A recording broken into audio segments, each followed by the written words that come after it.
శ్రీ గురు రాఘవేంద్రాయ నమ. నిన్న చెప్పుకున్నామండి మనము.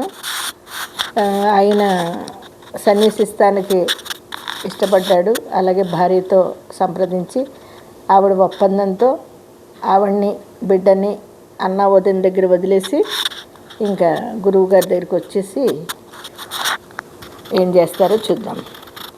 గురు రాఘవేంద్ర సన్యాస స్వీకారం. ఇప్పుడు ఇక్కడ సుధీంద్ర తీర్థుల వారు వెంకన్న గారి రాకతో పరమానందాన్ని పొందుతారండి. ఆయన ఈ విషయంలో చాలా ఆనందాన్ని పొందుతారు. వెంకన్న గారికి ఆశ్రమ స్వీకరణనిచ్చు విషయంలో ఆలోచించి శిష్య సమేతంగా తంజావూరు బయలుదేరారు. అదండి పమ్మాళ్ళ గురువు గారికి అయితే ఈయన్ని ఎప్పుడో సన్యాసించమని చెప్పారు కదా, ఆయన ఒప్పుకోలేదు ఫస్ట్. ఆ తర్వాత వాళ్ళు మేనల్ని పంపిస్తారు సన్యాసించిన దేశాటానికి. ఆ తర్వాత చూడండి అమ్మవారి ఆశీర్వాదము, ఆయనకి ఏమో రాముల వారి ఆశీర్వాదంతో ఈయన సన్యాసించడానికి ఒప్పుకోవడము, ఈయన శిష్య సమేతంగా తంజావూరు బయలుదేరుతారండి. తంజావూరు ప్రభువు రఘునాథ నాయకుడు గురుదేవులకు ఘనమైన స్వాగతము సన్నాహాలు గావిస్తారన్నమాట. ఆయన అక్కడ ఆ రాజుగారు ఆయనకి ఇలాగని తెలిసి పలానా ఆయన వస్తున్నారు అనేటప్పటికీ ఆ రాజుగారు ఆయనకి మంచి స్వాగతాన్ని సన్నాహాలను చేస్తారండి. రాచమర్యాదలతో వారిని సంస్థానానికి తీసుకువెళ్తారు. వాళ్ళ సంస్థానం వెంకన్న గారికి సన్యాసమిచ్చుటకు తగిన ఏర్పాట్లు గావించమని సుధీంద్రుల వారు రఘునాథ నాయకునికి ఆదేశిస్తారు. అది ఆ రాజుగారికి చెప్తారనమాట. ఈయన సన్యాసించడానికి మంచి సన్మానాలు అవి చేయాలి కదా, ఆయనకి అంతా మీరే చూసుకోవాలని ఆయన చెప్తారండి. ఆయన గురువుగారు ప్రభువు సంతోషముతో అంగీకరించి తగిన ఏర్పాట్లన్నిటినీ ఘనముగా చేశారు. గురుదేవులచే సుముహూర్తము నిర్ణయించబడింది. అందరికీ ఆహ్వానాలు పంపిస్తారు. అదండి అందరికీ కబురు చేస్తారనమాట. అయితే పరిమళాచార్యుల వారు ఆశ్రమ స్వీకారానికి ముందు రోజు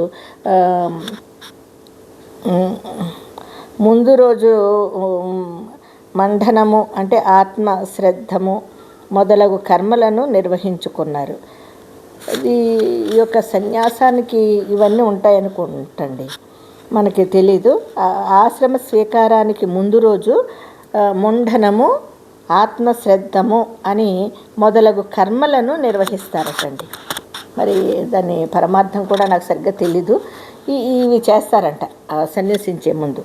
అయితే క్రీస్తు శకము 1623 సంవత్సరములు అనగా రుధిరోద్గారి నామ, చూడండి అప్పుడు రుధిరోద్గారి నామ సంవత్సరము పాల్గొన మాసములో శుక్లపక్ష తిథియందు సుధీంద్ర తీర్థుల వారు వెంకన్నకు విధి విధానముగా ఆశ్రమ సాంప్రదాయాల ప్రకారముగా సన్యాసాశ్రమాన్నిచ్చారు.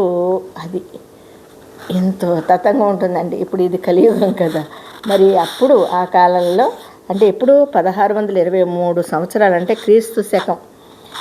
అప్పుడు రుధిరోద్గారి నామ సంవత్సరం అంటండి. ఇప్పుడు మనం కొత్తగా వింటున్నాం కదా, అప్పుడు అది ఉందంటండి. అది పాల్గొన మాసంలో శుక్లపక్ష విధి తిథియందు. అప్పుడు ఆయన గురువుగారు సుధీంద్ర తీర్థుల వారు వెంకన్నకు చక్కడగా సన్యాసాశ్రమాన్ని ఆనంద వైభవోపేతంగా అలరారు పందిళ్లతో మంగళ వాయిద్య తూర్య ఘోషములయందు, చూడండి చక్కగా ఎంత బాగానో పండిత వేద మంత్ర పఠనము మారుమ్రోగుచుండగా మహాభాష్య పరిమళ వెంకట భట్టాచార్యుల వారు పరబ్రహ్మ అనునట్లు దివ్య తేజముతో సన్యాసి అయి సుధీంద్రుల వారికి నమస్కరించారు. బాబా చూడండి, ఆయనకి చాలా బిరుదులు ఉన్నాయి కదా, చాలా పేర్లు కూడా వచ్చినాయి. మనం ఆ తర్వాత లాస్ట్లో వెంకట భట్టాచార్యులని కూడా పేరు మార్చారు. ఆయనకి ఒక్క పేరు కాదండి, చాలా పేర్లు వచ్చినాయి. ఆ విధంగా ఆయన్ని చక్కగా ఆయన సన్యాసంలో ఆ తేజస్సు అంటే ఆయన భగవన్నామస్మరణతో నిరంతరము భగవంతుని ధ్యాసలోనే ఉండేవాడు కాబట్టి జన్మ సుకృతంతో వచ్చాడు. ఇది 3వ జన్మ కదండి ఆయనకి. మరి ఆ జన్మ నుంచి చూడండి ఎంత వైభవంగా లాస్ట్కి సన్యాస స్వీకారం చేస్తాడు ఆయన. అప్పుడు ఆయన రాఘవేంద్ర తీర్థులని నామకరణం చేస్తారండి. ఆయన ఎప్పుడు ఈ సన్యాస సుధీంద్ర తీర్థుల వారికి నమస్కరించుకుంటాడు వచ్చి ఆయన గురువు గారికి, ఆ సన్యాసి ఇది వచ్చి ఆ తర్వాత వారికి చూడండి ఆయన నమస్కరించుకున్న వెంటనే ఆయన ఏమని చెప్తాడు చూడండి, శ్రీ రాఘవేంద్ర తీర్థులని నామకరణం చేస్తాడండి. అప్పుడు ఎన్ని నామకరణాలు ఆయనకి ఇప్పటికి లాస్ట్కి శ్రీ రాఘవేంద్ర తీర్థులు అని నామకరణం ఇవ్వబడుతుంది. ప్రజలంతా జయ జయధ్వనులతో మారుమ్రోగిపోతుందండి. మహారాజు యతీంద్రులకు అనేక సత్కారములు గావించి అనంతరము పండితుల నందరినీ కూడా యథోచితముగా సత్కరిస్తారు. తనకు అటువంటి మహద్భాగ్యాన్ని కలిగించిన సుధీంద్రుల వారికి కృతజ్ఞతలను అందించాడు. కొన్ని దినములచటనే గడిపి పిదప సుధీంద్రుల వారు తిరిగి శిష్య సమేతముగా మఠానికి చేరుకుంటారు.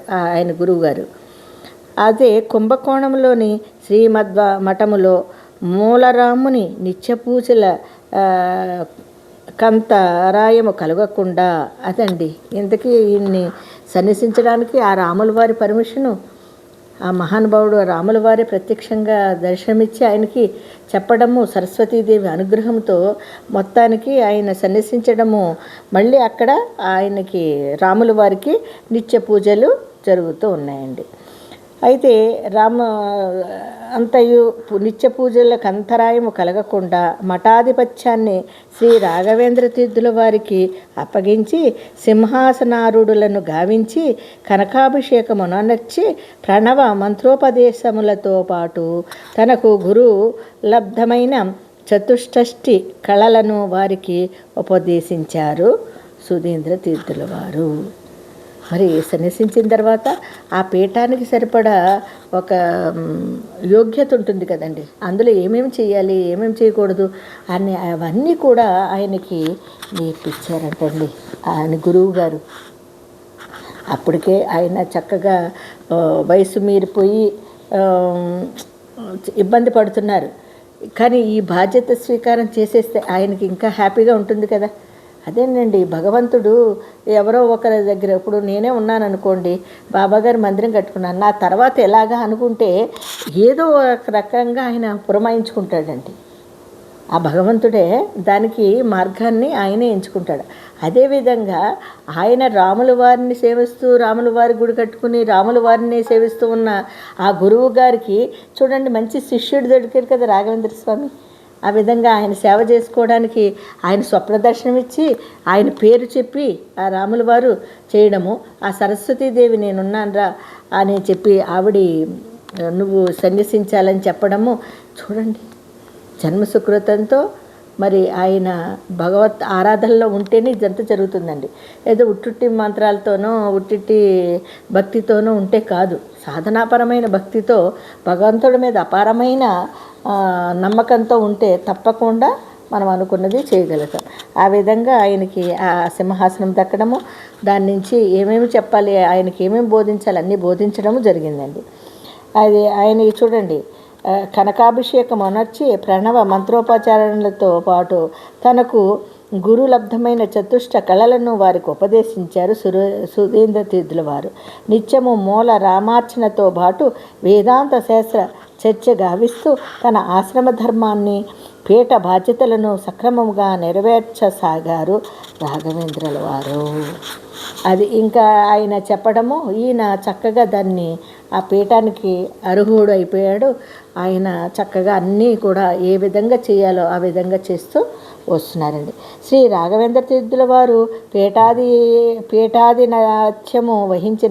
పీఠాధిపత్యం వహించిన తర్వాత కూడా కొన్ని మాసముల వరకు సుధీంద్ర తీర్థులు కుంభకోణమునందుండిరి.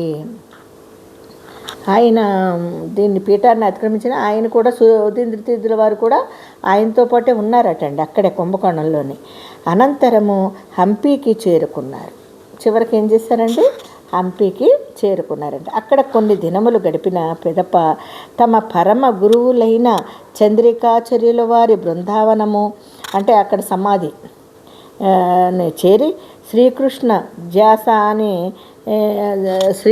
ధ్యాసలో నిమగ్నులై చివరకు అక్కడనే తనువు చాలించారు. ఎవరండి? సుధీంద్ర తీర్థుల వారు. ఆ తర్వాత రాఘవేంద్రుల వారు ధర్మపత్ని సరస్వతి ఏం చేసుకున్నారు రేపొద్దున తెలుసుకుందాం. జై గురు రాఘవేంద్ర.